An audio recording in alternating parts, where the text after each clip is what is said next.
Assalamualaikum warahmatullahi wabarakatuh.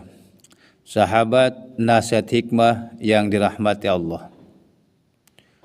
Apa yang terjadi kalau kita membaca takbir dalam sholat? Ternyata inilah yang terjadi apabila kita mengucapkan takbir dalam sholat.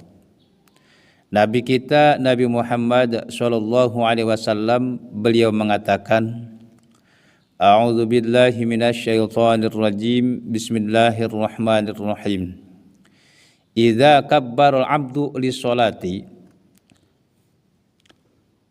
apabila seorang hamba Allah bertakbir lis-sholati untuk salat, yaqulullahu ta'ala, maka Allah Ta'ala berkata lil malaikati, kepada para malaikat. Kata Allah, irfa'u dzunuba 'abdi, angkatlah dosa-dosa hambaku, an raqabatihi, dari lehernya, hatta ya'budani tahiron, sehingga dia menyembahku dalam keadaan suci. Sahabat nasihat hikmah yang dirahmati Allah. Jadi pada waktu kita bertakbir dalam sholat, ternyata Allah Ta'ala memerintahkan kepada para malaikat supaya dosa-dosa kita itu diangkat dari leher. Tujuannya apa? Tujuannya supaya kita dalam melaksanakan ibadah kepada Allah dalam keadaan suci. Masya Allah. Maka fatakhudul malaikatu ad-dunuba kullaha, diambillah oleh para malaikat dosa-dosanya, kullaha, seluruhnya. Sahabat nasihat hikmah yang dirahmati Allah. Jadi akhirnya dosa-dosa kita pada waktu kita bertakbir dalam sholat itu semuanya diambil oleh para malaikat. Masya Allah. Faidha faragal abdu minas sholati, maka apabila seorang hamba telah beres melaksanakan sholat, taqulul malaikatu, maka bertanyalah para malaikat. Kata para malaikat, ya Rabbana, hai Tuhan kami, anu'iduha alaih, apakah dosa-dosanya kami kembalikan lagi kepadanya? Fayaqulullahu ta'ala, maka Allah Ta'ala menjawab, kata Allah, ya malaikati, hai para malaikatku, la yaliku bikaromi, tidaklah layak bagi kemuliaanku, illal afu, selain memaafkan. Qad ghafartu khotoyahu, sesungguhnya aku telah memaafkan kesalahan-kesalahannya. Masya Allah. Sahabat nasihat hikmah yang dirahmati Allah. Jadi insya Allah dosa yang telah diambil oleh para malaikat itu tidak akan dikembalikan lagi kepada kita. Dan insya Allah setelah kita beres melaksanakan sholat, Allah Ta'ala mengampuni segala kesalahan-kesalahan kita. Amin amin ya Rabbal Alamin. Masya Allah. Sahabat nasihat hikmah yang dirahmati Allah. Lalu bagaimana kalau kita takbiratul ihramnya bareng sama imam? Apa yang kita dapatkan? Yuk kita lihat penjelasannya. Nabi kita Nabi Muhammad SAW beliau mengatakan, at-takbiratul ula yudrikuhal mu'min.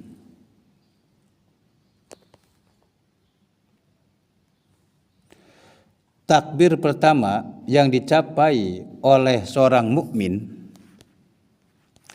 mal imam, beserta imam, khairul lahu min alfi hajjatin wa umratin, itu lebih baik baginya daripada 1000 haji wa umratin dan umroh. Masya Allah. Sahabat nasihat hikmah yang dirahmati Allah. Jadi pada waktu kita mengucapkan takbiratul ihram bareng sama imam, ternyata itu lebih baik daripada kita melaksanakan 1000 haji dan umroh. Masya Allah. Walahu minal ajri, dan ia mendapatkan pahala. Kaman tasoddaqo, seperti orang yang bersodakoh, biwasni jabali Uhudin zahaban alal masakin, sodakoh emas seberat gunung Uhud alal masakin, kepada orang-orang miskin. Sahabat nasihat hikmah yang dirahmati Allah. Jadi kalau kita takbiratul ihram bareng sama imam, insyaallah kita akan mendapatkan pahala seperti kita bersodakoh emas seberat gunung Uhud kepada orang-orang miskin. Masya Allah. Wa yuktabu lahu, dan dicatat baginya, bikulli raqatin, di setiap rakaat, ibadatu sanatin, ibadah 1 tahun.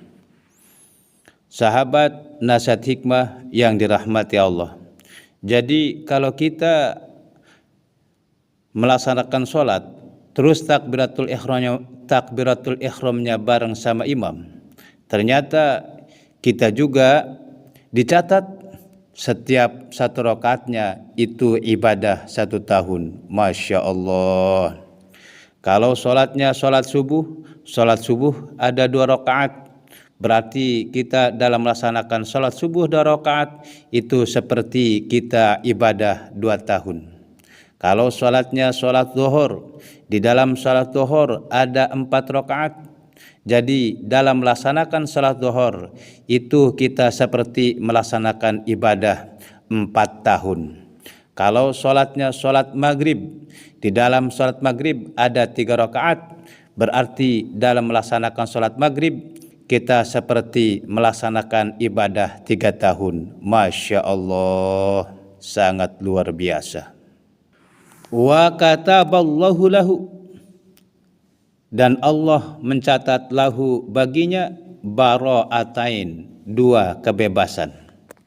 Pertama, bara'atan minan nar, kebebasan dari neraka, wa bara'atan minan nifaq, dan kebebasan dari nifaq.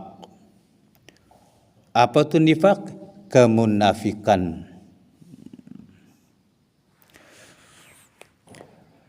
Sahabat nasihat hikmah yang dirahmati Allah.